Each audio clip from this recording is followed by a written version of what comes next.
The ballistics expert Gerard Dutton examines the Ruger breech bolt found in Ivan Milat's home, but only some parts of the weapon have been discovered.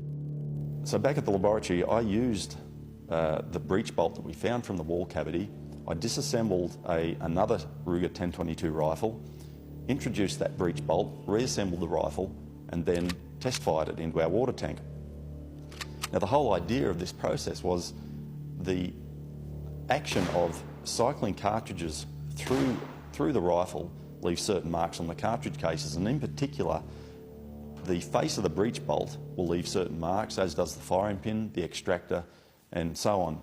And it was those microscopic marks which I was able to use to identify this breech bolt as having been used or having been fitted to the gun that was used to kill Caroline Clark.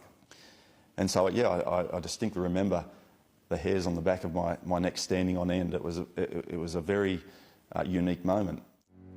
On May the 31st, 1994, Ivan Milat is charged with all 7 backpacker murders. I believe right up until the last day, Ivan believed that he was somehow still in control of the situation. He didn't believe that the police would ever convict him. I don't think he actually objected to being the centre of attention and being the person accused of these murders, because I think he still thought he was in control of the situation. At the committal stage, Milat is represented by John Marsden, who doesn't mince words with his client. And I said, Ivan, if these things are true, and I'm not accusing you, but if they are true, and I can tell you the evidence is bloody strong as I've seen the evidence, then you've got a problem which is not a straight-out murder problem. You've got psychiatric problems. We need to get psychiatric help and treatment and see whether you can do a compromise deal. And Ivan didn't react well to that, and the next time I went to court, I was standing up in court before the learned magistrate Flack, and Ivan said, I've sacked John Marsden, he's not my solicitor.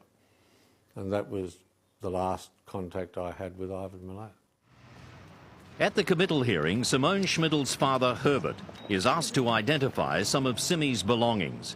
He takes offence when his evidence is questioned and throws his cigarette packet across the courtroom.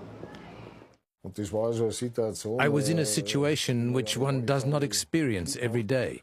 And on top of that, to sit across from the accused killer with 6 or 7 metres distance between us, and he looks at me with a grin on his face.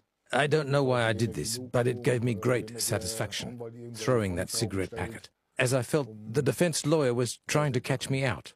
In any case, that grinning face of Milat will haunt me for the rest of my life. Milat is committed for trial to commence in June 1995, but proceedings are repeatedly delayed as wrangling continues over legal aid for his defence. The trial finally begins on March the 11th, 1996, at the St James Supreme Court, with Justice David Hunt presiding. The accused is represented by barrister Terry Martin. Early in the trial, Crown Prosecutor Mark Tedeschi produces a key witness. Paul Onions I think he was my first witness. He was obviously a most important witness. Really, I think you could say the most important witness in the prosecution case. The reason being that he was the only person who had been the subject of an attempted abduction by Ivan and got away.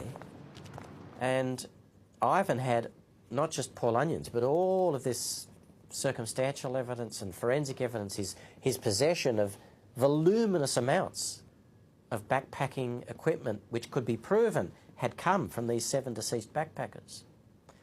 The ballistics evidence which showed that he was in possession of the 2 firearms which had been used, the blood that was found in his home that was shown to have been consistent with having come from one of the deceased backpackers.